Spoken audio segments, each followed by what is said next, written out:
I have used information against my mother in court that I know will destroy her emotionally and mentally because she abandoned me when I was little. I, 34 female, am involved in a very dramatic court case with my narcissistic mother and stepfather.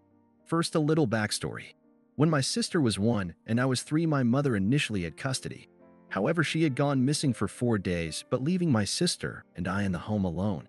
Investigations were done, and we were raised by our father. There was a reunification plan, however, my mother did not follow any of it and her parental rights were terminated.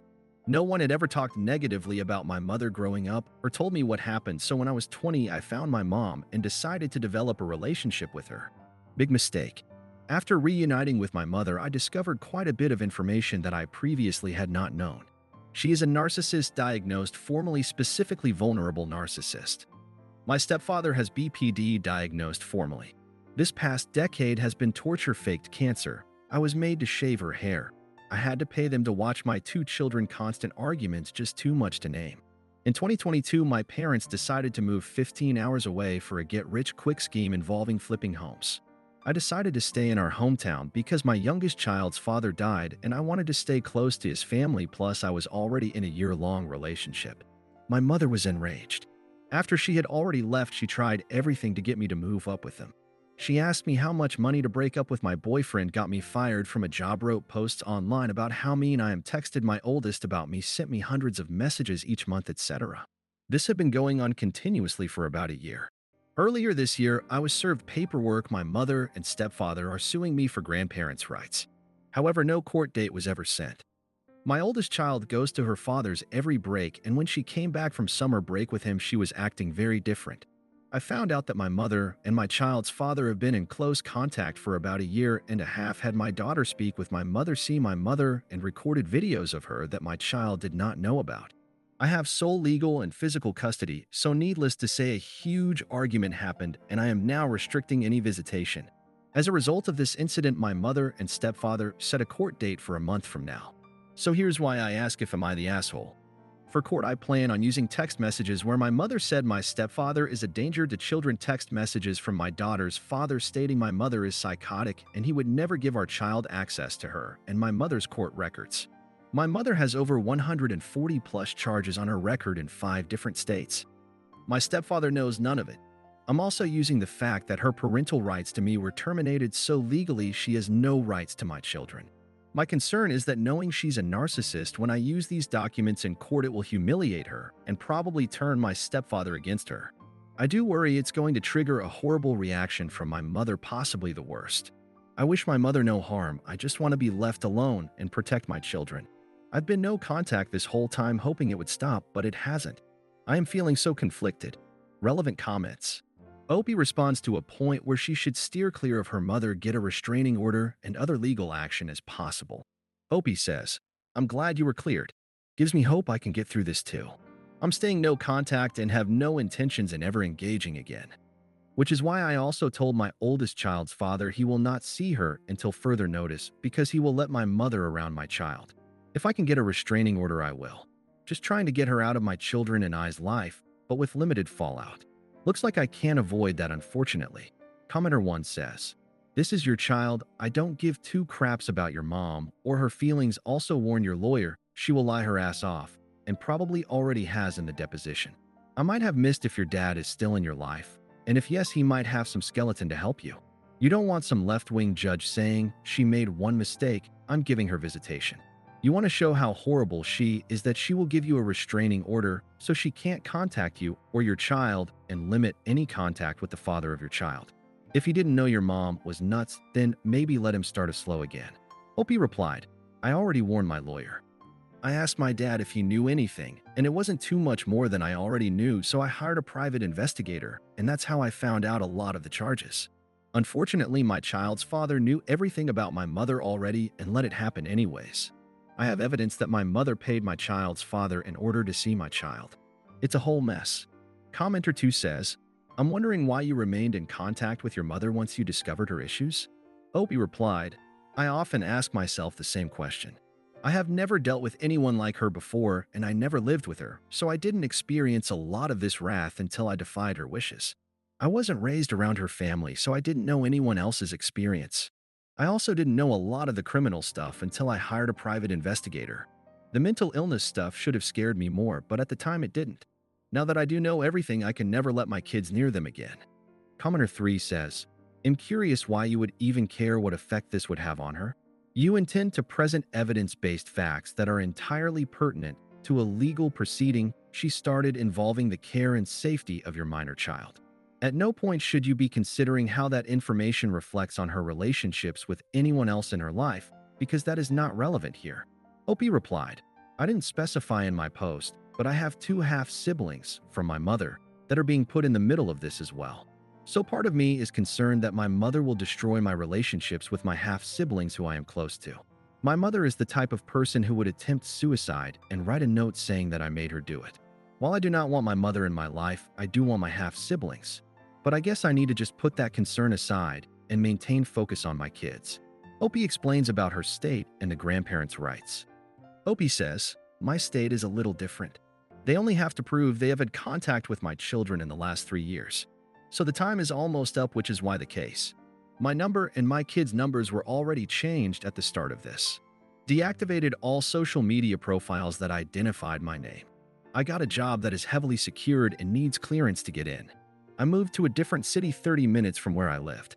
I honestly did everything I could.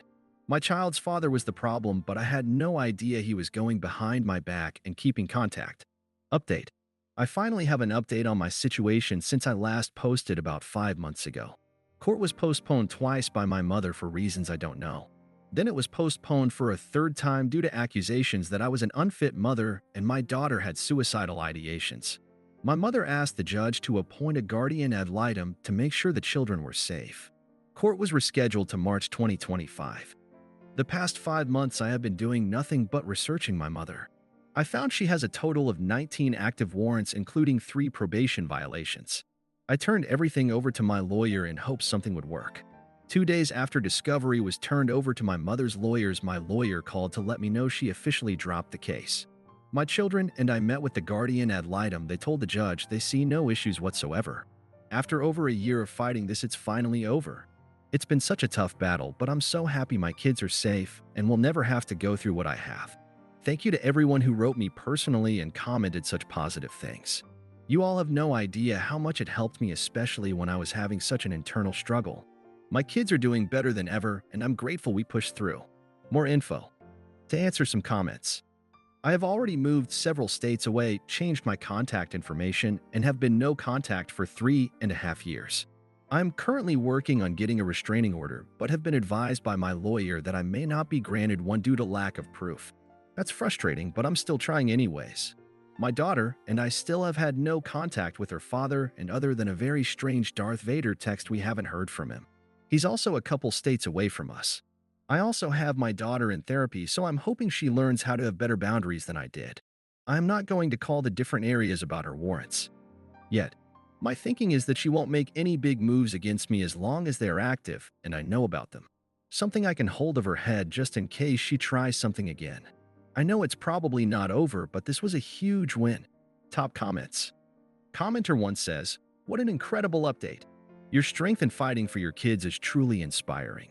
I'm relieved to hear the guardian ad litem found no issues. What kept you motivated throughout this journey?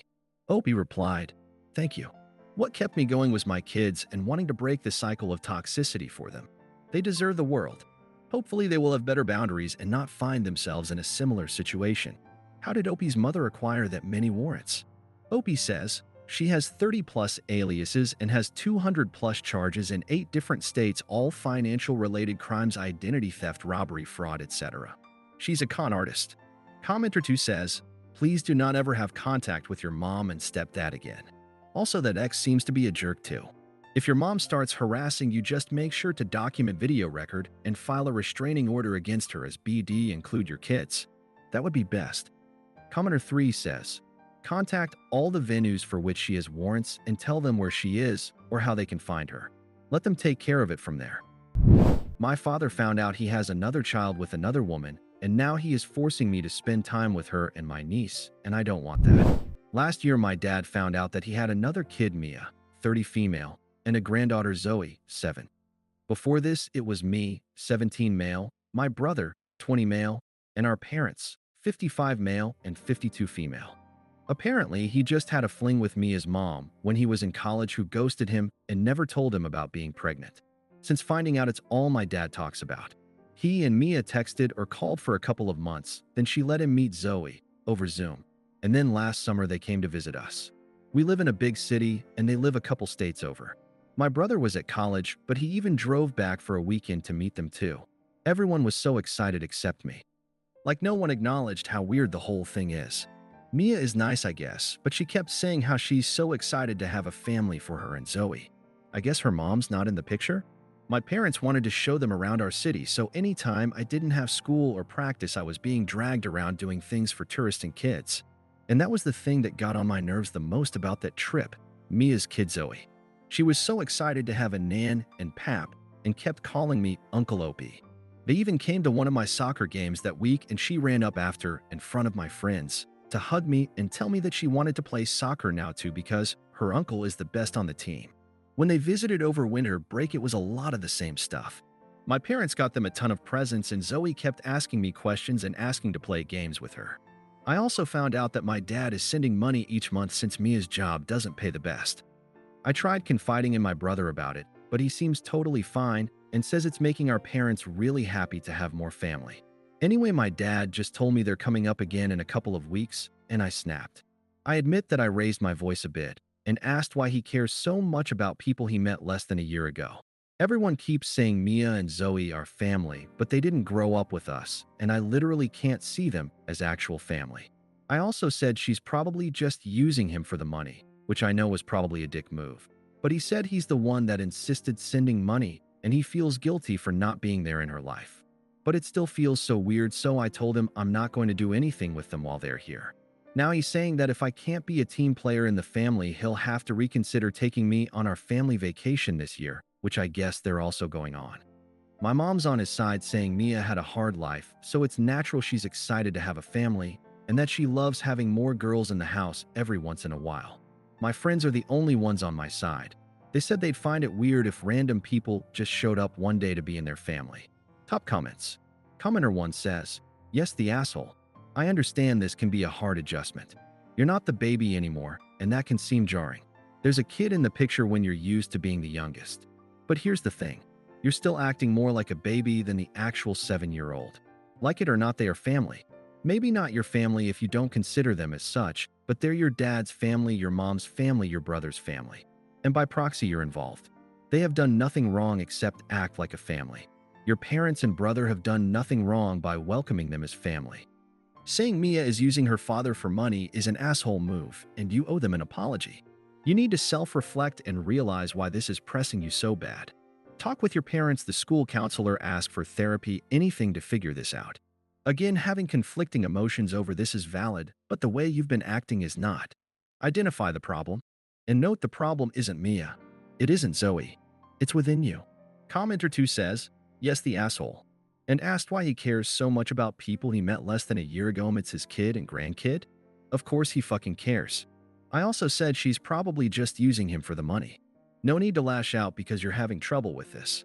There's other ways to express yourself. They said they'd find it weird if random people. Well, they're not random, they're his kid and grandkid, but I guess this is how a 17 years old see it.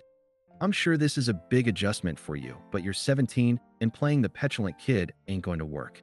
You can spend your time being salty and nasty about this and ostracize your dad in the process, or you can try and move on with the family, get to know these relatives, and maybe have fun. Commentner 3 says, "I'm not going to call you an asshole. You're 17 and having trouble dealing with this new change. You can't take it out on others though, especially not letting Mia and the kid know about any of this. Simply ask your dad to take this slow and not force you to be around them. That ain't magically going to make you like them. Sure, this isn't about you, but you're also the one dealing with this change, so it's not fair to ask you to just suck it up." Commenter 4 says, "You said that since he found out Mia and Zoe are all he talks about. It's been a year. Is that still true, or was it only true for a couple of months where he was reeling from the life-altering news that he had a kid he's never met? If it's still true, then I give you a bit of a pass. No one is great at communication at your age, and that's if you've really examined which parts of this situation really bother you. Assuming they're all he talks about, he dropped his interest in your life? Thinks they are perfect and you're not? Acting like a better dad for her than for you? What is it that stabs your brain? If that's not true, you need to examine yourself anyway. All those same questions, but I give you less of a pass if your dad found his footing and is back to normal. Interested in your life, paying attention to your decisions, giving advice for your future, showing up for your games, showing up for you outside of general family time. Is it just that you literally don't know them, but everyone is acting like they do? Is it just that it takes you time to warm up to people and no one is respecting that? What is it really? Threatening to leave you off the family vacation is a dick move, so I guess you come by that honestly. Even more so if he actually does it. Y'all need to have multiple conversations about this situation, probably with a therapist, because as I said above, it's going to be hard for you to really articulate how and why you feel like you do.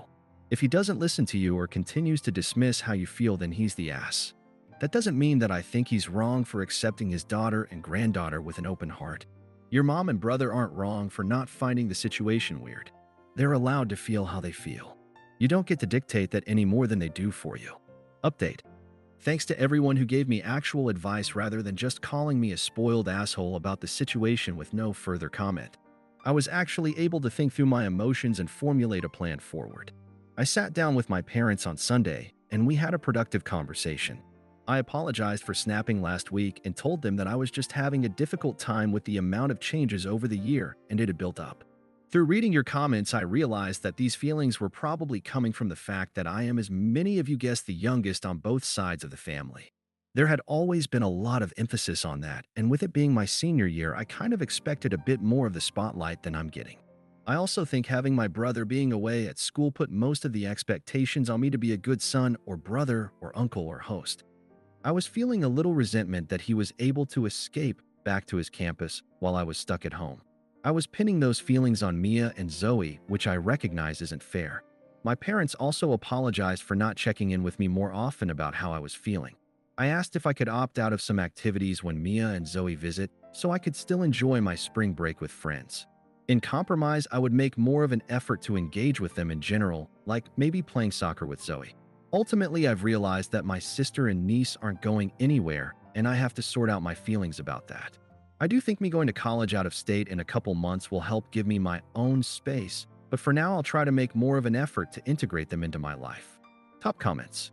Commenter 1 says, "Nicely done. Seriously good job. You're a good soul kid."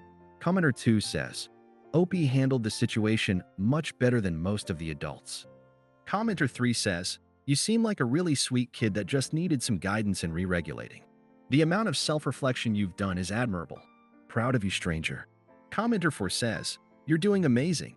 I know it's hard, but you're doing great. Yes, your first response to them wasn't the greatest, but what matters most is that you're learning, even though it may seem easy for them. Sometimes it's also hard cause you see the life you missed out on. Just keep trying and you'll succeed."